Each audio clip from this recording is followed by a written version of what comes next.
Assalamualaikum warahmatullahi wabarakatuh. Perkenalkan, saya Elisa Juliasari. Saya dari Prodi Sastra Indonesia, Fakultas Sastra Universitas Pamulang. Pada video kali ini, saya akan membedah novel Butterflies karya Ale. Ale merupakan penulis yang baru terjun melalui media Twitter, di mana pada novel ini saya akan menelaah makna-makna yang terdapat di dalam novel tersebut. Untuk sinopsis pada novel ini yaitu kisah cinta seorang anak gadis bernama Amara, di mana yang ia menyukai seseorang dalam tokoh novel yang sering ia baca, yaitu tokoh Kai. Namun ternyata Kai itu merupakan salah satu anak yang dimiliki oleh seorang penulis, dan ia menjadikan Kai itu tokoh dalam ceritanya. Dan Amara tidak menyangka kalau apa yang ia cintai dalam novel itu ternyata bisa menjadi sebuah kenyataan yang bisa ia gapai dan ia miliki. Kita masuk ke slide yang pertama yang saya beri judul Hidup Bukan Perlombaan. Dengan kutipan, hidup ini bukan perlombaan Ella. Kalau hidup ini lomba, sudah pasti aku akan mengajak kamu bertanding menjawab pertanyaan seperti siapakah 7 novelis klasik Inggris yang paling berpengaruh sepanjang masa, atau pertandingan adu cepat dan lengkap membuat krokis. Aku yakin aku akan menang kayaknya. Kenapa pada slide ini saya beri judul Hidup Bukan Perlombaan? Di sini saya ingin memberitahu kepada kalian semua bahwa hidup ini bukan ajang kalian untuk siapa paling cepat untuk mencapai garis finish. Karena semua orang sudah mempunyai takarannya masing-masing. Jadi meskipun kalian tidak jago matematika atau tidak jago olahraga, tapi kalian tentu pasti punya sesuatu yang menjadi nilai plus di diri kalian. Jadi jangan hanya menganggap dari yang ini kamu nggak bisa dan kamu bilang yang lain nggak akan bisa. Jadi semua sudah punya porsinya, dan kalian tuh harus bisa menjalaninya dengan baik, bukan dengan tergesa-gesa seperti kalian sedang melakukan perlombaan. Selanjutnya, slide yang kedua, yaitu saya beri judul Ekspresikan Apa Yang Dirasa. Di sini ada kutipan, Amara, kamu adalah anak papa yang paling kuat. Kuat bermain, kuat minum susu, kuat tertawanya, dan papa harap juga kuat emosinya ya. Kalau Amara sedih, ya berarti bersedih saja. Menangislah kalau memang ingin. Kenapa saya beri kutipan ekspresikan apa yang dirasa? Di sini saya ingin memberitahu kalian serta mengajak bahwa apa yang sedang kalian rasakan saat ini jangan kalian pendam. Kalau kalian bisa mengekspresikan tawamu, kamu juga harus bisa mengekspresikan bagaimana ketika kamu sedang emosi atau ketika kamu sedang sedih. Jadi ekspresikan selagi kamu bisa mengekspresikan apa yang kalian rasakan. Seperti itu. Dan untuk slide yang ketiga saya beri judul Jangan Menahan Sebuah Emosi. Dengan kutipan, Amara adalah kasus lain. Dia hanya terdiam tanpa ekspresi. Walaupun seperti tidak terjadi apa-apa, papanya tahu bahwa cepat atau lambat emosi yang tidak tersalurkan akan menjadi bom waktu. Di sini kenapa saya beri judul Jangan Menahan Sebuah Emosi? Di sini saya mau ngasih tahu kepada kalian, sesuatu yang kalian tahan itu tidak akan bisa menjadikan diri kalian itu tenang. Jadi kalian semua harus bisa mengutarakan apa yang kalian rasa, entah itu bentuk emosi, bentuk sedih, atau bentuk bahagia atau kecewa. Jadi intinya kalian semua jangan menahan emosi yang ada di diri kalian itu akan meledak, dan jangan sampai ketika waktu itu tiba itu akan membuat semuanya menjadi rusak. Jadi selagi kamu bisa mempunyai waktu untuk meledakkan apa yang kamu rasa, kamu lakukan saja supaya tidak berangsur-angsur dan tidak menumpuk menjadi sebuah kekecewaan. Selanjutnya ada slide yang keempat yang saya beri judul Sebuah Upaya. Kenapa saya beri judul Sebuah Upaya? Di sini saya mau ngasih tahu kalian kalau upaya itu juga bisa menjadi nilai poin loh buat kamu dinilai atau kamu bahkan dicintai oleh orang lain. Jadi ketika kamu punya sifat-sifat yang mungkin dimiliki orang lain, tapi kamu punya nilai lebih dari kamu punya upaya untuk bisa melakukan hal tersebut, itu menjadi poin penting kamu. Itu menjadi poin penting yang bisa menjadi daya kesan kamu dari pandangan orang lain. Selanjutnya slide yang kelima saya beri judul Kebebasan Mengekspresikan Diri. Dengan kutipan, Amara cantik pakai gaun apa saja, aku bisa merasakan pipiku memanas mendengarnya.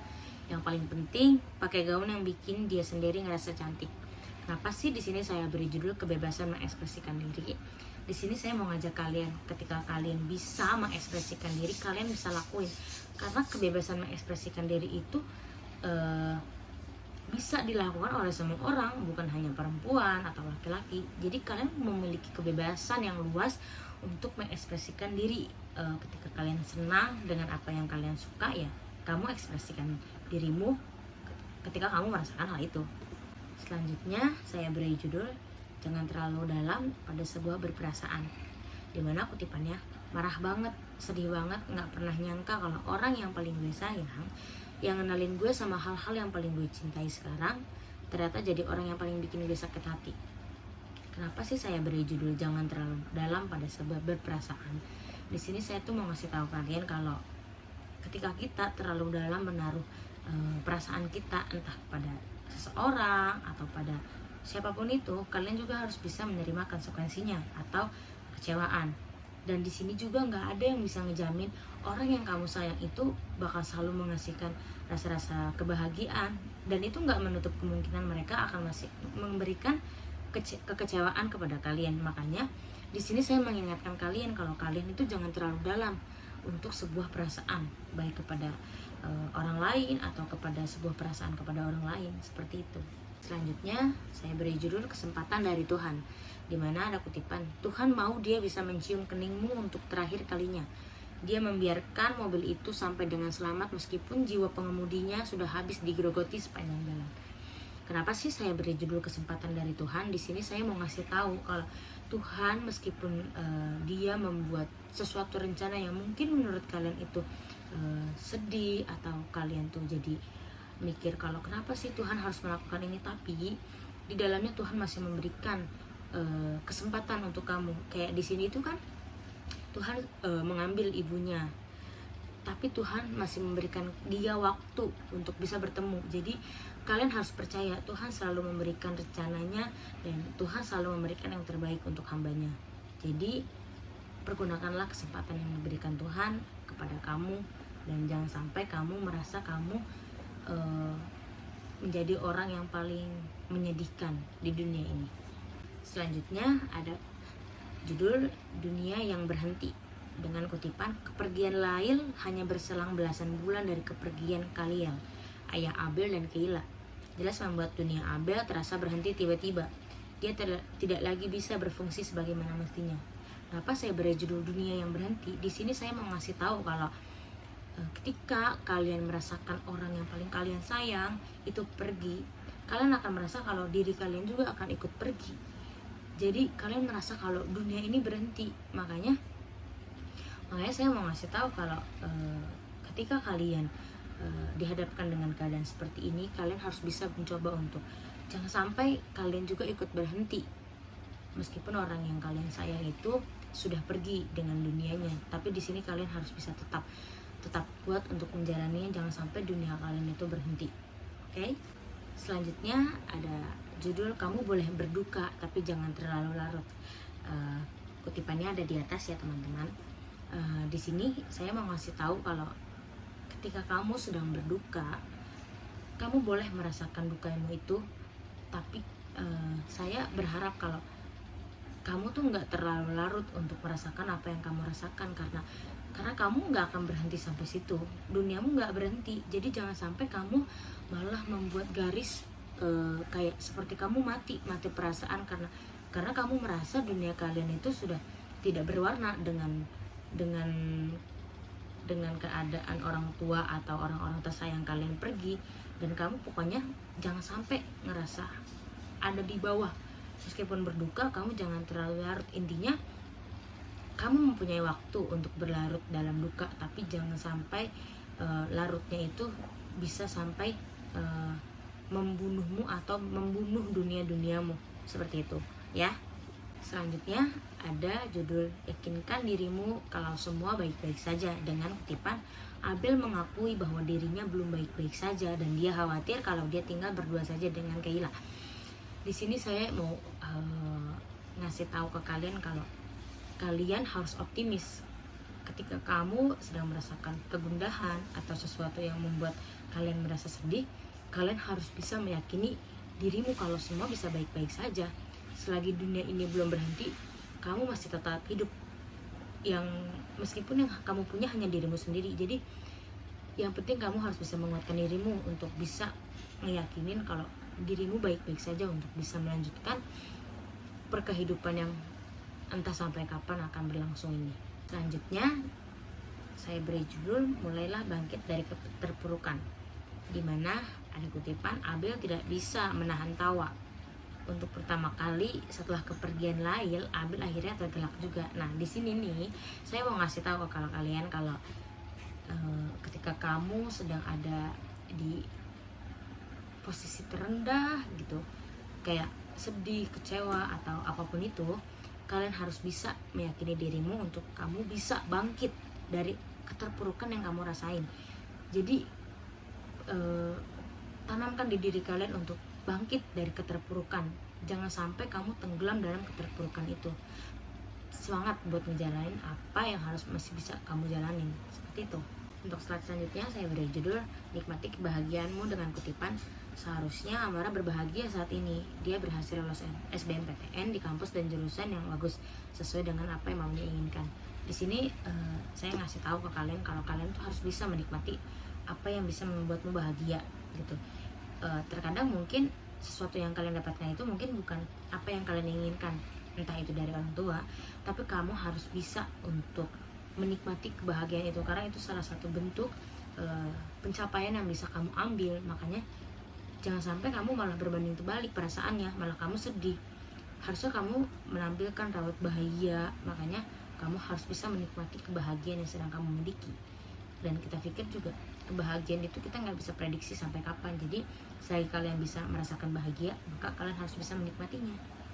Selanjutnya saya beri judul Cobalah dengan Sebuah Penerimaan, dengan kutipan, setelah bergerut dengan pikirannya, Amara memutuskan untuk menerima saja perasaannya malam ini. Dia hanya sadar bahwa segala emosi yang dirasakannya valid dengan yang dia butuhkan hanyalah penerimaan.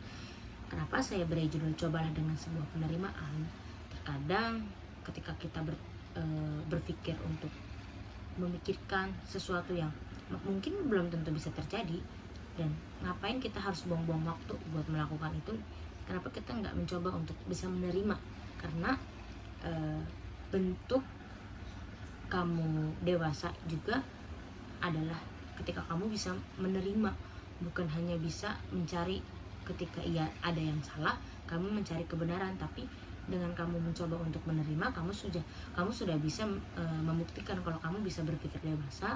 Selanjutnya saya beri judul Jangan Samakan Setiap Kepergian, dengan kutipan, kepergian mama sama sekali bukan meninggalkan dalam makna yang sama dengan yang pernah dilakukan oleh papa.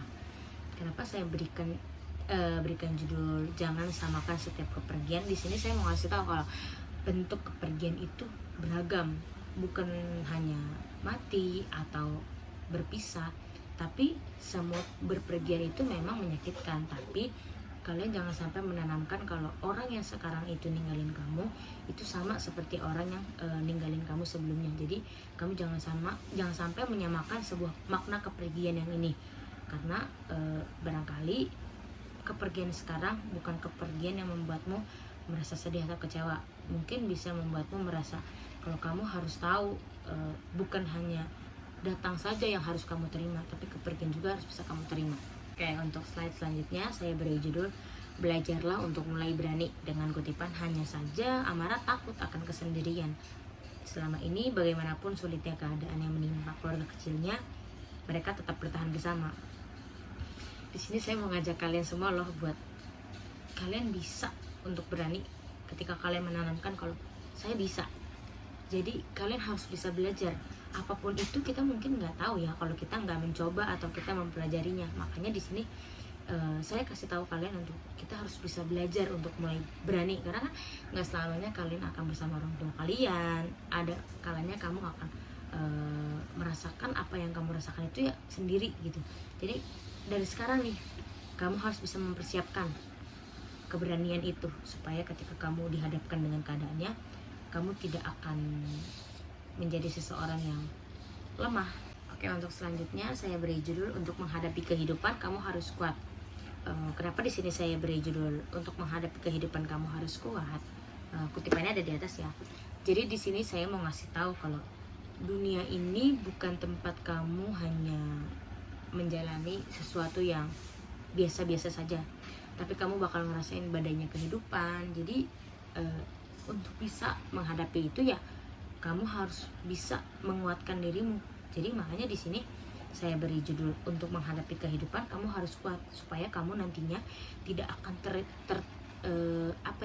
tidak akan diterjang oleh badainya kehidupan, tapi kamu bisa menopang kehidupan itu. Makanya kamu harus bisa kuat. Selanjutnya saya beri judul jangan meratapi kepergian, dengan kutipan, tapi beginilah kehidupan, terkadang sesuatu yang semua harus pergi agar hal-hal baik bisa berjalan. Kenapa sih saya beri judul jangan meratapi kepergian?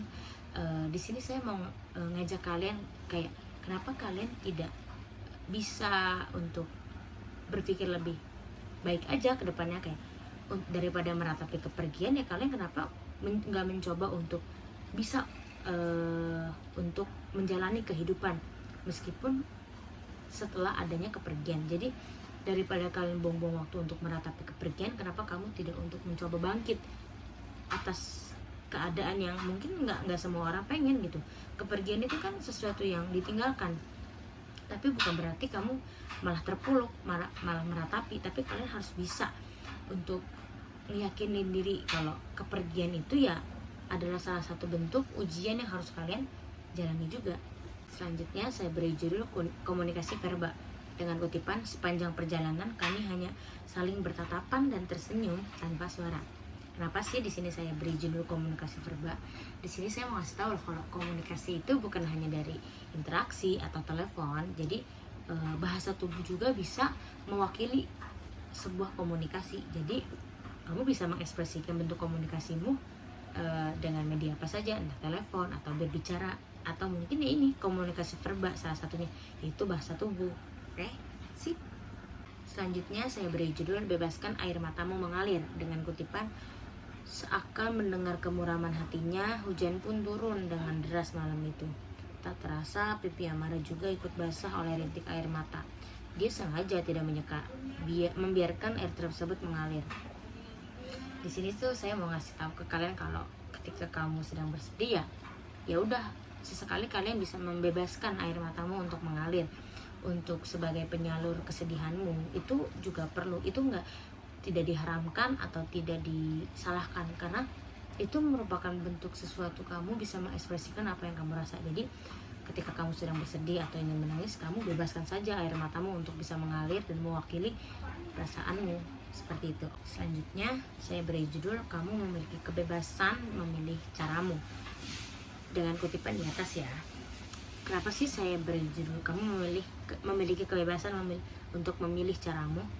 Di sini tuh saya mau ngasih tahu kalau setiap orang itu punya hak dan kewajiban, atau setiap hak itu didasari oleh dirimu sendiri, bukan atas orang lain. Karena untuk apa punya hak tapi kalau kamu nggak bisa pakai? Jadi kamu punya kebebasan kok buat ketika kamu pengen milih ini atau itu ya kamu berhak, apalagi itu menyangkut dirimu sendiri. Jadi jangan sampai kamu membatasi kebebasan untuk dirimu, apalagi dalam memilih gitu ya. Seperti itu. Oke. Selanjutnya saya beri judul yang menguasaimu saat ini adalah emosimu, dengan kutipan gue senang banget dia keterima di Manchester, gue tahu itu impian dia pantas banget buat ngedapetin itu. Gue cuman sedih karena bakal jauh aja, selebihnya yang gak bakal ada yang berubah. Amara memperjelas. Kenapa sih saya beri judul yang menguasaimu saat ini adalah emosimu? Gini loh, terkadang ketika kamu sedang menghadapi sesuatu pasti emosi yang akan muncul terlebih dahulu. Nah, saya di sini mau ngingetin ke kalian kalau jangan sampai ketika kamu ada dalam kondisi seperti ini kamu malah dikuasai oleh emosi. Jangan sampai, meskipun dalam keadaan yang urgent atau genting atau mungkin rumit, kalian harus bisa tetap berpikir positif dan fresh supaya tindakan atau perbuatan atau ucapan yang kamu nantinya akan terjadi itu jangan sampai membuat dirimu menyesal.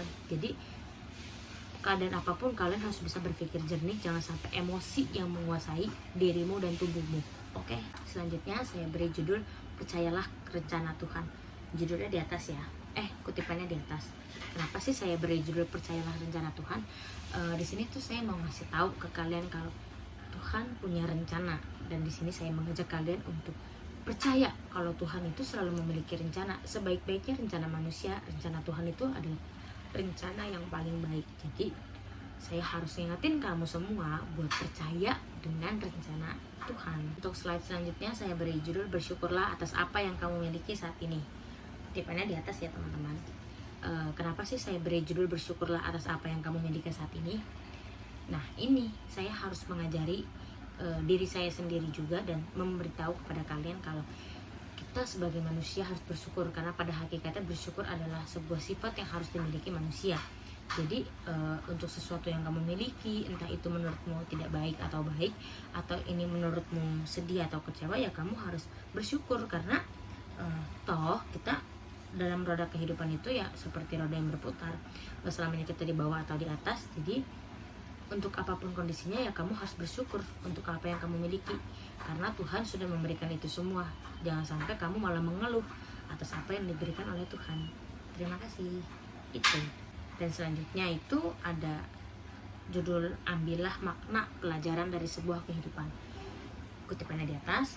Di sini saya mau ngasih tahu kalau setiap kehidupan atau setiap rencana Tuhan atau kehidupan itu pasti tersimpan sebuah makna atau amanat. Jadi di sini saya mau ngajak kalian untuk tetap berpikir positif untuk apa yang telah terjadi saat ini sama kita, dan kalian harus bisa mengambil makna tersebut, makna yang terdapat di dalam apa yang sedang kita rasakan.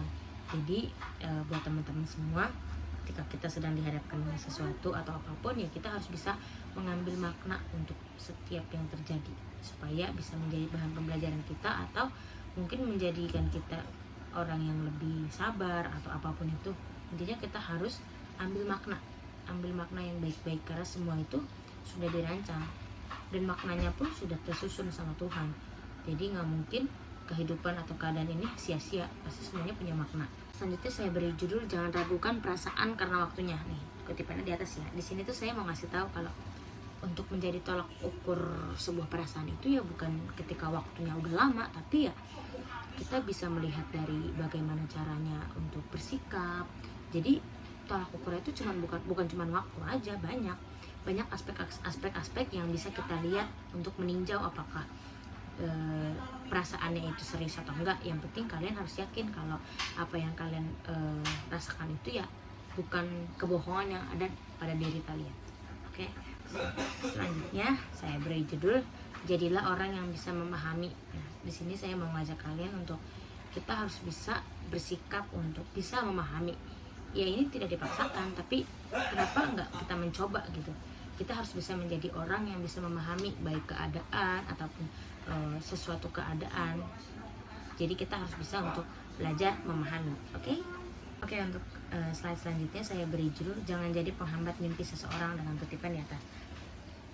Kenapa sih saya ambil judul itu? Karena saya mau ngasih tahu ke kalian semua kalau jangan sampai kita hidup hanya untuk menjadi penghambat, apalagi penghambat mimpi seseorang. Ya mungkin kita memang sudah punya jalannya masing-masing, dan kamu jangan sampai memaksakan orang lain untuk bisa ada di jalan yang sama sepertimu. Jadi kalian juga harus bisa memberi kebebasan kepada orang ketika mereka ingin mengejar mimpinya dengan cara yang mereka punyai. Jadi di sini saya mau ngasih tahu kalau kita jangan sampai menjadi orang yang bisa menghambat mimpi seseorang, karena itu akan membuat kalian menjadi seseorang yang tidak tenang, karena kalian bisa saja menggagalkan apa yang mimpi mereka telah buat, seperti itu. Selanjutnya saya beri judul percayalah bahwa yang terbaik pasti akan melalui sebuah proses, dengan kutipan di atas. Kenapa sih saya beri judul itu? Ya kita di sini saya mau ngasih tahu kepada kalian kalau kita harus percaya semua yang terbaik itu pasti pakai proses, karena yang tepat nggak akan datang secara tepat, pasti mereka melalui proses. Jadi di sini saya mau ngasih tahu kalian kalau kita harus percaya bahwa yang terbaik itu memiliki alur proses memiliki perjalanan untuk bisa menjadi yang terbaik. Oke, sebelum video ini berakhir, di sini saya mau nyampaikan kalau semoga apa yang bisa saya sampaikan pada video kali ini bisa sedikit memberikan motivasi atau mungkin jadi pembelajaran buat kita semua, termasuk untuk diri saya sendiri. Dan juga maaf kalau misalkan ada kesalahan kata atau apapun itu yang mungkin menyinggung kalian ya. Terima kasih, dadah.